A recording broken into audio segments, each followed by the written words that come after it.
Welcome to the Tippy Top Entrepreneur Experience.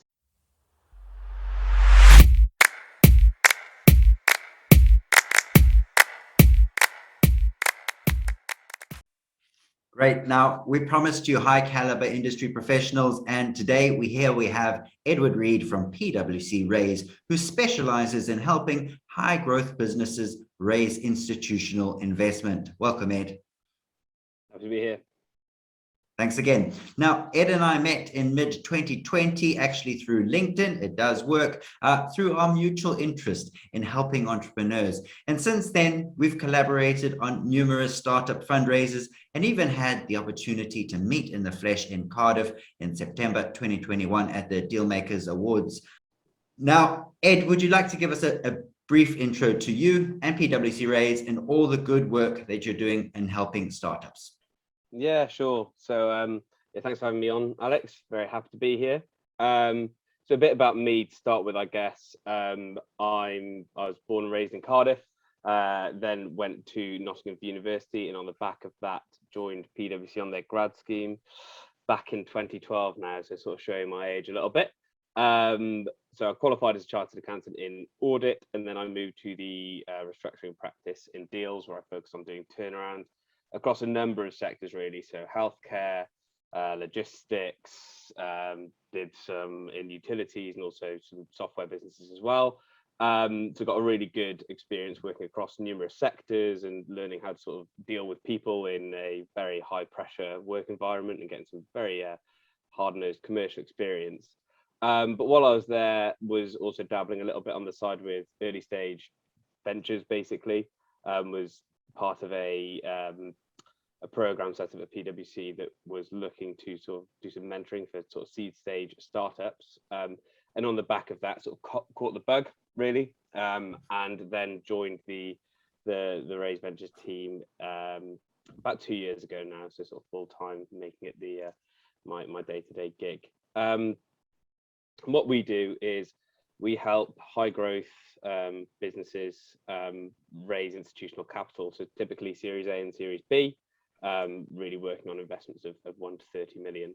So that's helping them throughout the process, getting their documents ready, taking them out to market to speak to the right investors, and also helping sort of with the deal completion side of things as well, and making that as efficient as possible.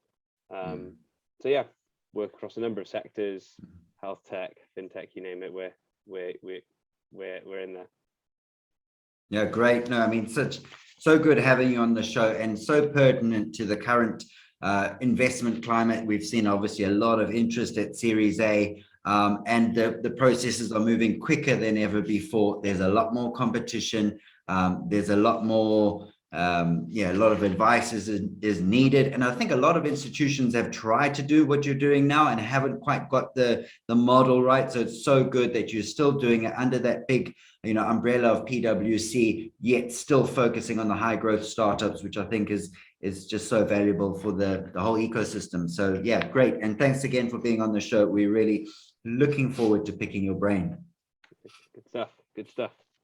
Great. So now we've got three main topics as usual, and we've based it off a blog that actually Ed wrote before, and we're looking at picking the best type of investor for your business. Point 2 is fundraising, how much and when, and then 3, managing the investment process, which is what Ed obviously does for a day job. On to question 1, picking the best type of investor for your business. Now, Ed, you've written a blog on the importance of finding the right money. Why does it matter so much? Yeah, I think it matters for several reasons. I think one of the key ones being that you're in a partnership with the investor for, a long period of time, can be up to 5 to 7 years, depending on the stage that you're receiving the investment and when you're eventually going to exit. So you've really got to make sure that your goals and strategic priorities are aligned, that they really understand your business, where you want to take it, and are on board for the journey, really. It can't be a case of just having the cash and then you doing something completely against what they would expect. So you've got to really ensure that right at the start that your goals and objectives are aligned and they're on the journey with you. I think the other thing as well is going back to that point about the long-term partnership, you've got to have a good rapport and establish good chemistry with the investor. So there's got to be a good cultural fit there. Scaling a business is not easy.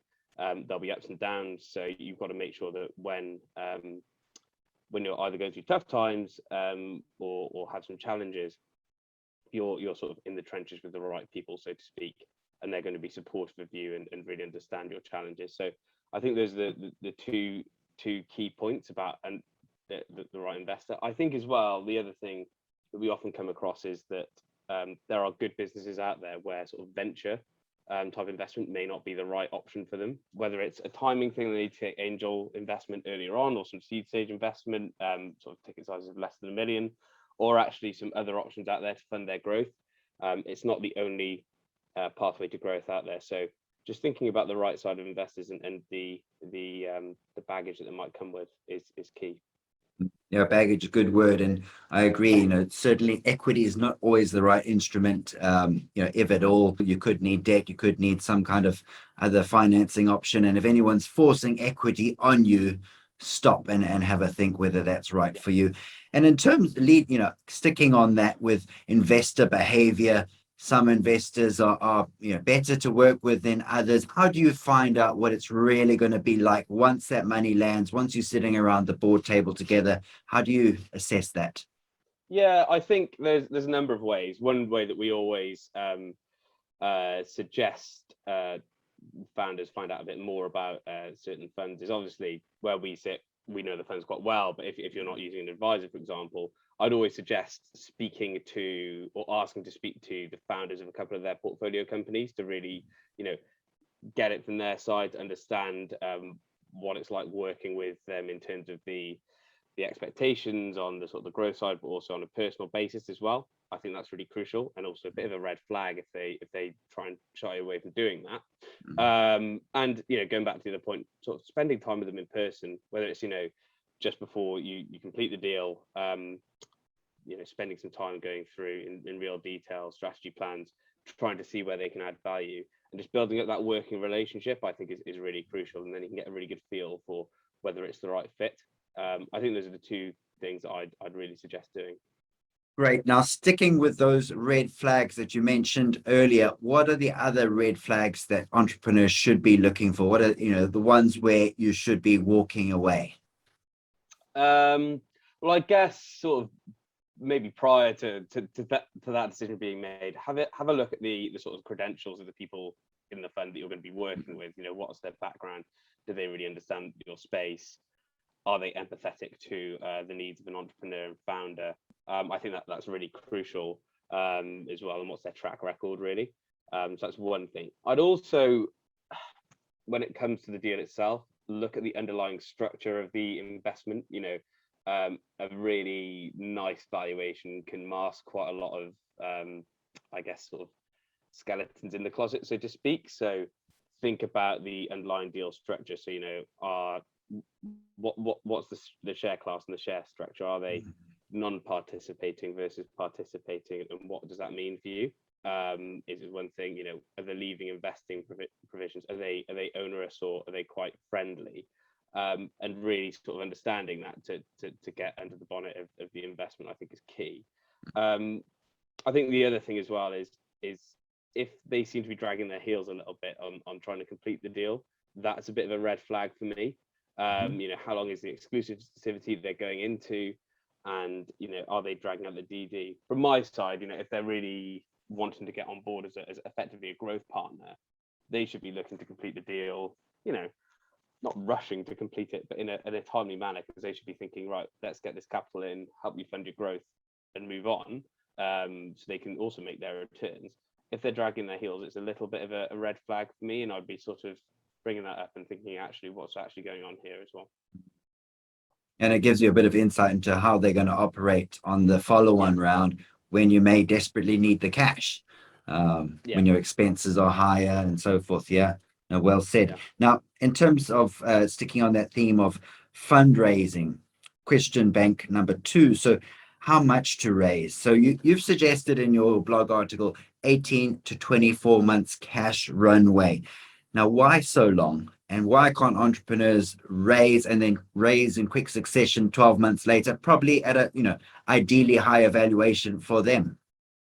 Yeah, I think I mean, that is one way of doing it, but I think the way that I at least see it is that sort of 18 to 24 months is a sort of gives you a realistic time frame to sort of hit your next phase of the business. 12 months, you may move the dial, but maybe not quite to scaling it up to, potentially doubling the revenue or whatever your next milestone may be. So it gives you a realistic time frame to hit some really good achievable goals.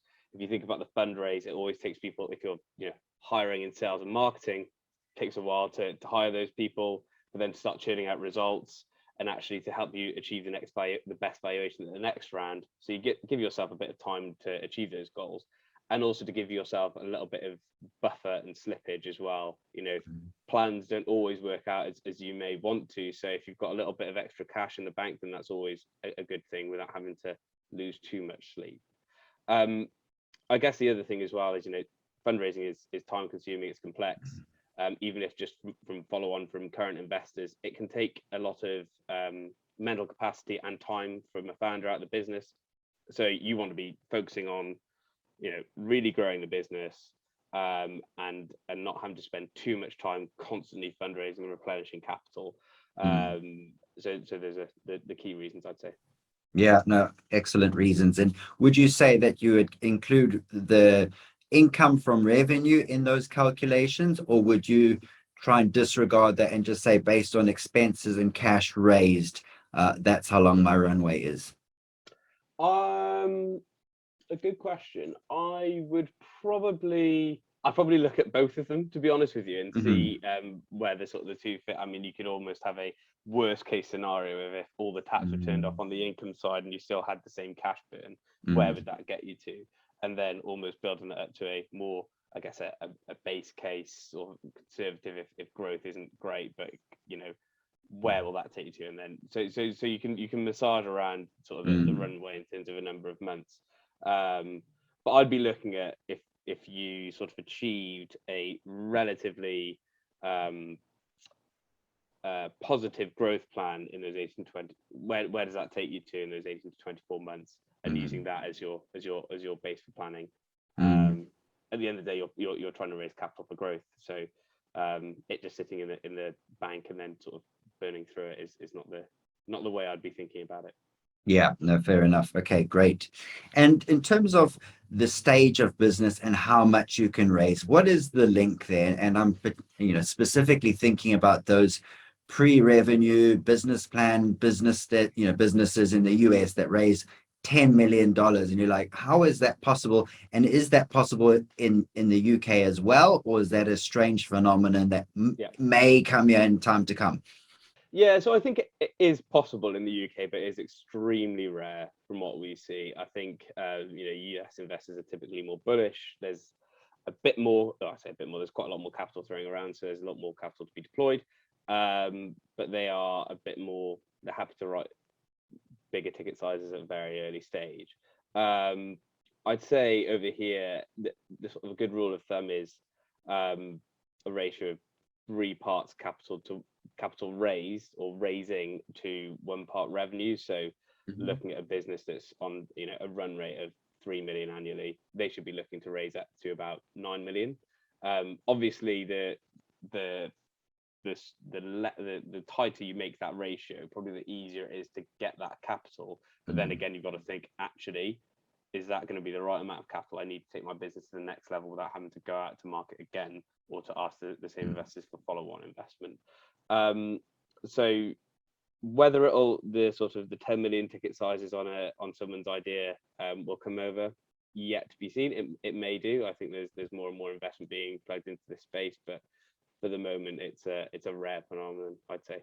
No, great. Thanks for saying that. And interesting that ratio you have of 3 parts capital to 1 revenue.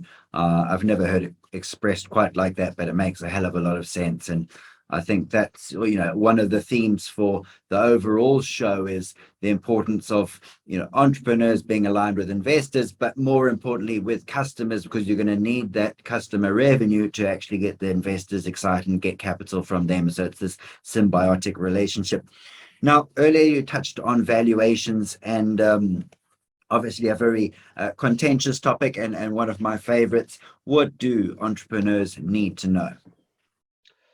I think the key piece of advice that I always give entrepreneurs is be really wary of benchmarks.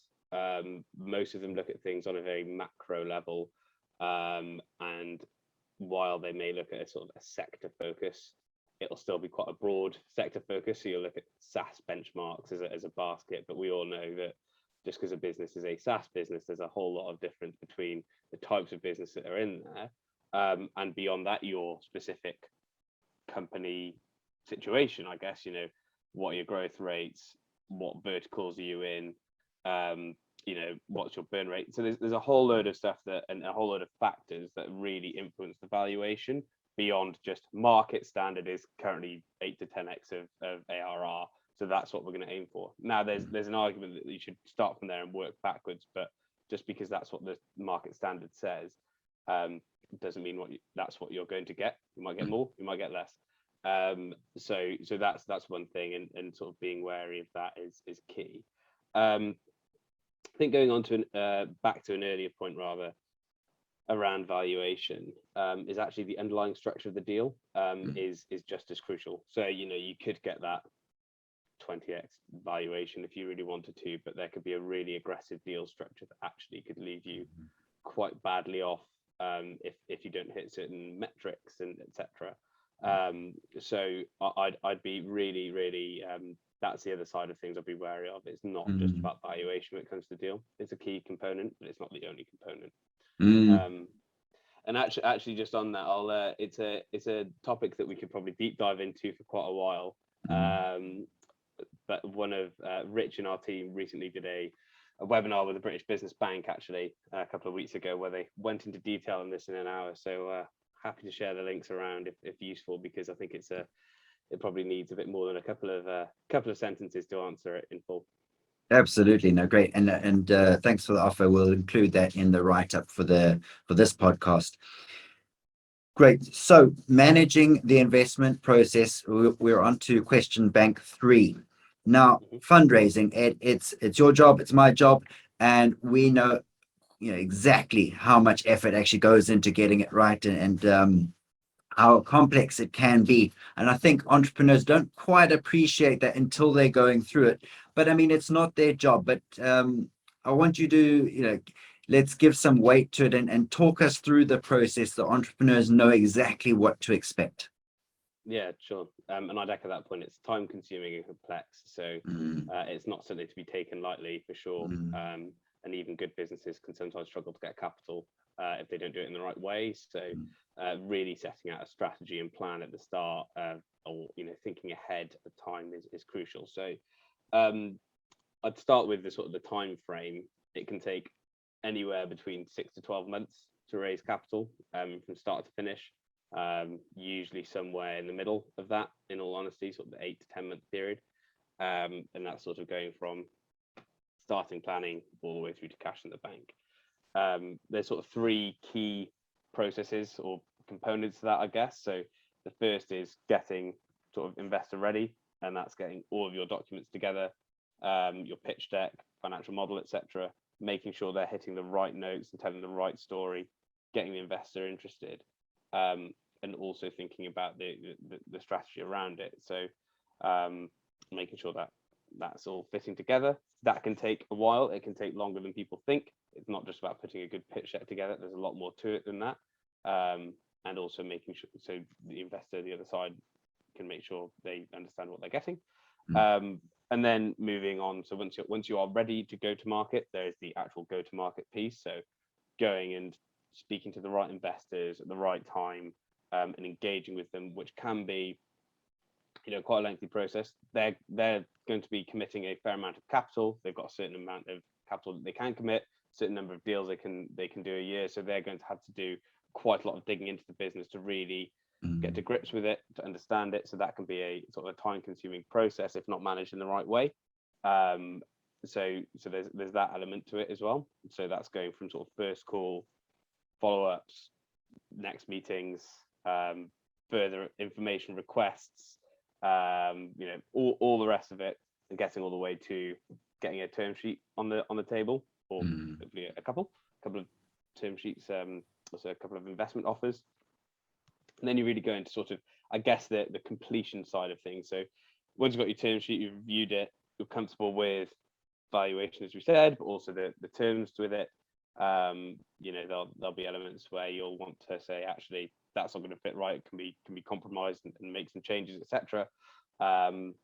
Moving from that point in time all the way through to completion. So there'll be a diligence phase, which, depending on the fund, depending on the size of the deal, stage of the business, etc., can take anywhere between 1 to 3 months. Hopefully, once that's all completed and the diligence guys have gone through your data room and asked you lots of random questions about this and that, that's when you get cash in the bank. So there's a lot going on there. It's a very complex process. There's a lot to consider.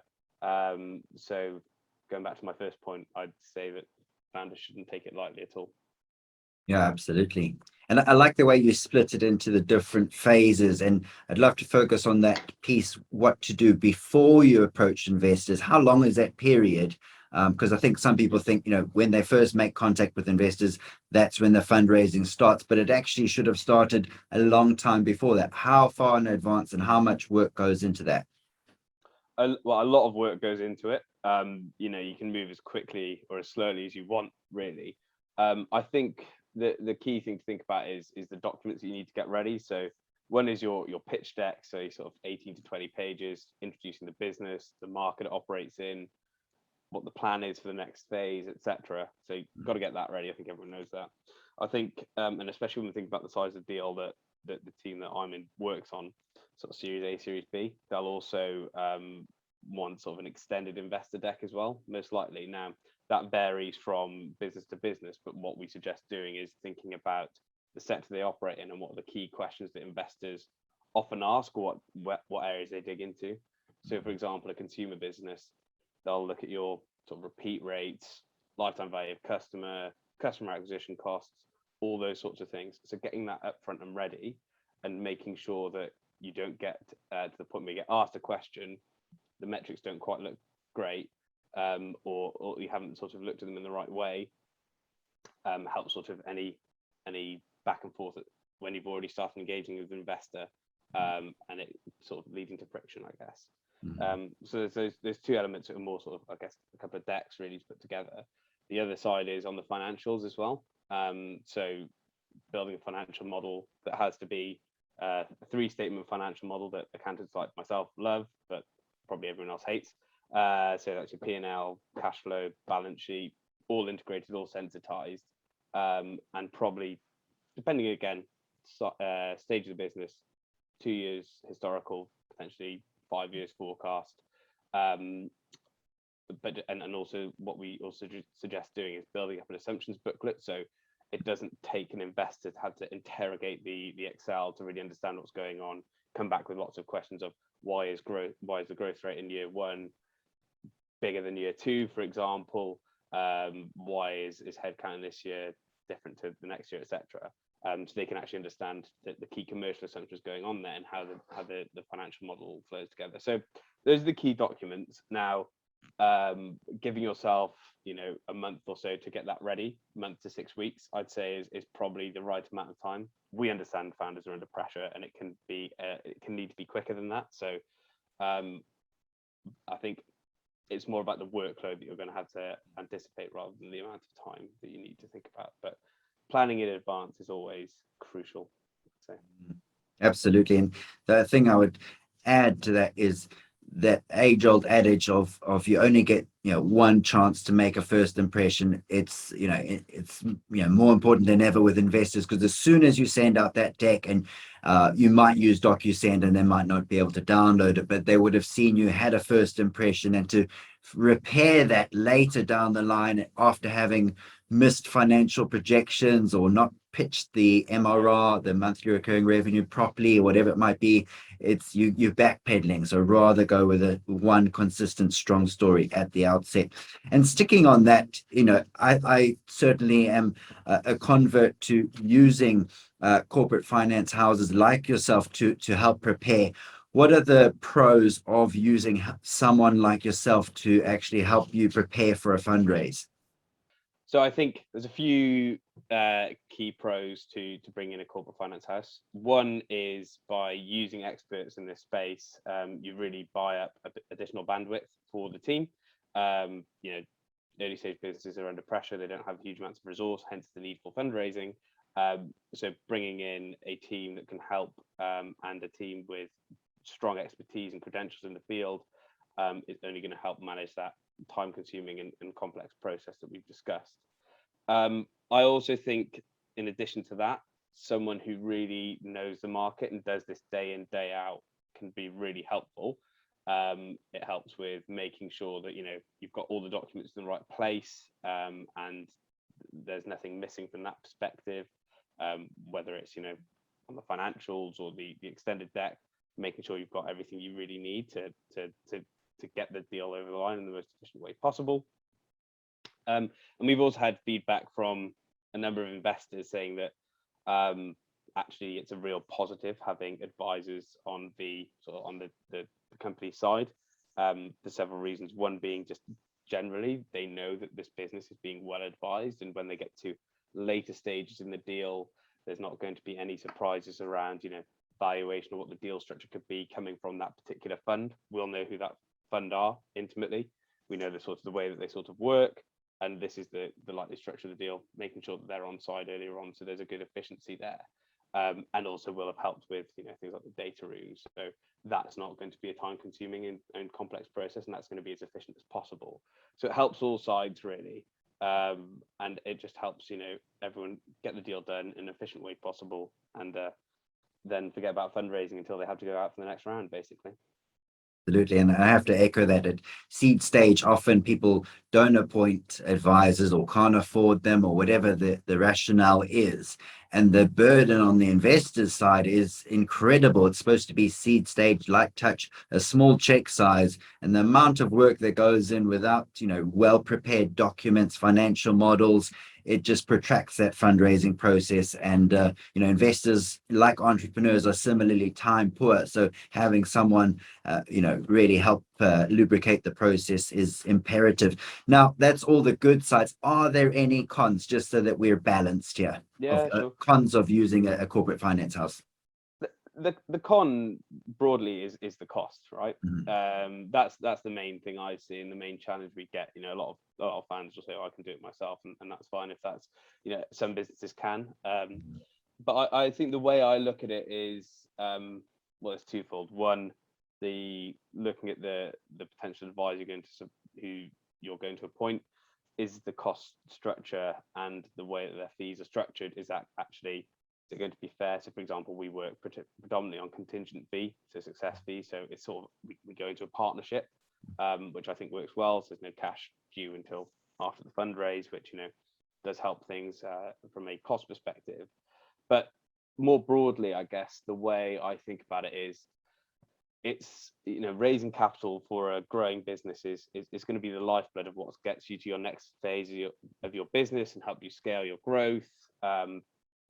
And you wouldn't it's a crucial area to invest in. You need to make sure you get this right. You need to make sure you do it in the efficient way possible.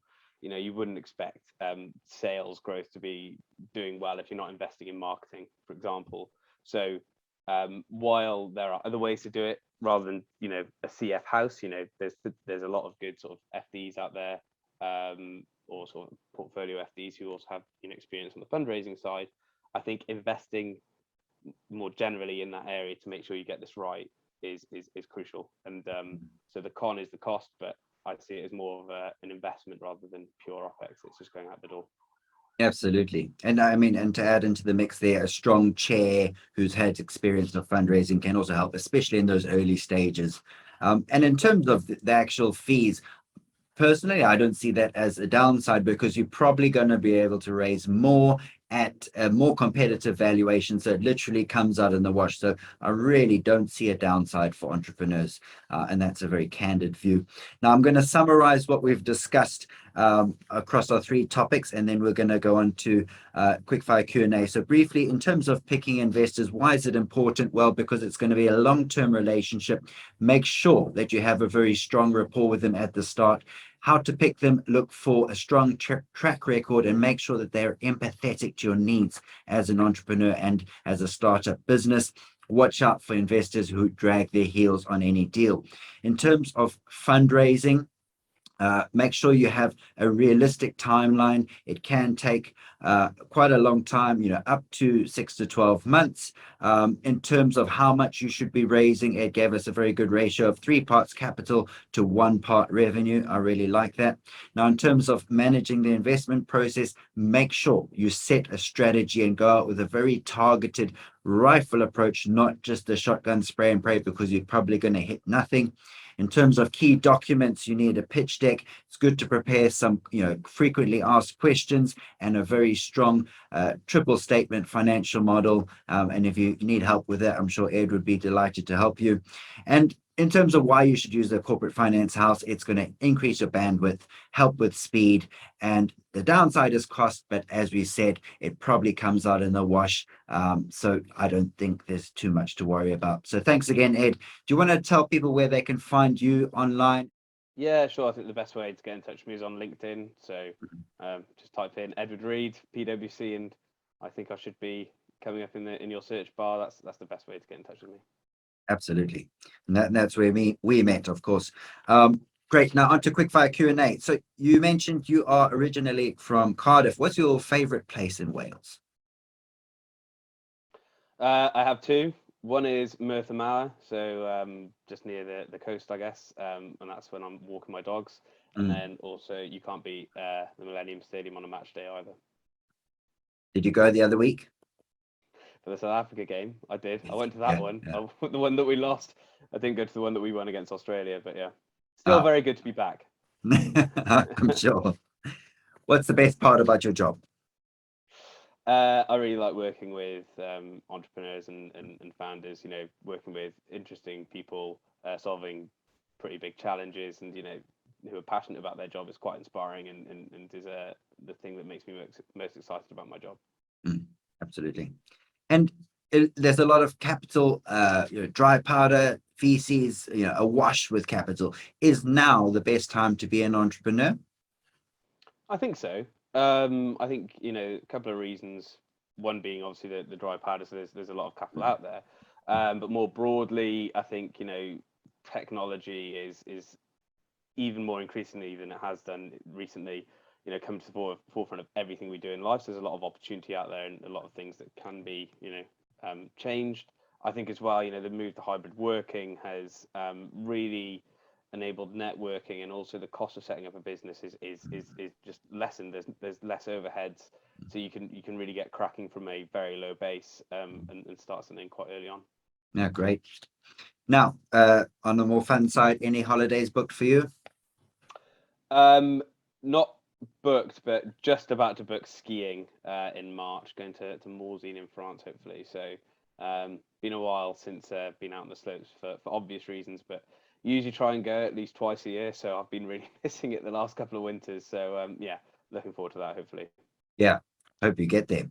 Now, what's going to be the next big thing? And this could be any topic, startups or skiing. Yeah, fair enough. I'll go with startups if that's all right. I'm very much in startup mode at the moment. I think that the next big thing, I guess it's already quite a big thing, but I think it's going to go to the next level, is health tech. I think that we have only just scratched the surface so far. So you see the likes of Babylon Health obviously doing really well in their IPO, etc. But I think there's so much more that technology can do for the healthcare systems, which across the world and especially in this country are hugely under pressure. To help deliver with demographic change, cost pressures, etc. There's a whole load that's really going to come out. So I think that's one thing that will really take off even further. And I think alongside that, one of the things that has been a bit of a barrier, at least at the earliest stage, has been the high cost it takes for a lot of health tech businesses to get to commercialization because of the regulatory landscape. Now, I think that what will inevitably happen is someone will find some clever way to make sure that that is shortened, and that barrier will lower, and therefore there'll be lots more opportunity out there. So I think that's the one that is going to go, even further to the moon. It's a market with infinite number of users. So that's where I'm placing my bet, so to speak. Yeah, well, yeah, good advice. And I think we've seen a lot of capital fly into those types of funds. And in terms of the regulatory approvals, we've seen unprecedented things over the recent period with the vaccines. So anything is possible. And I hope the red tape does go down well, obviously being safe and compliant. Great. Anything else on your mind? No, not really. Just happy to be here and really good to chat. That's all for this episode. Keep tuning in for more exclusive insights from seasoned investors, accomplished entrepreneurs, and professional service advisors. Follow the Tippy Top blog on all major social media platforms, including Twitter, TikTok, Insta, Facebook, or now Meta, LinkedIn, and of course, you can find me, Alexander Lee, on LinkedIn, and you can also check out my website, thetippytop.com. Until next time, keep pushing, and I'll see you at the Tippy Top.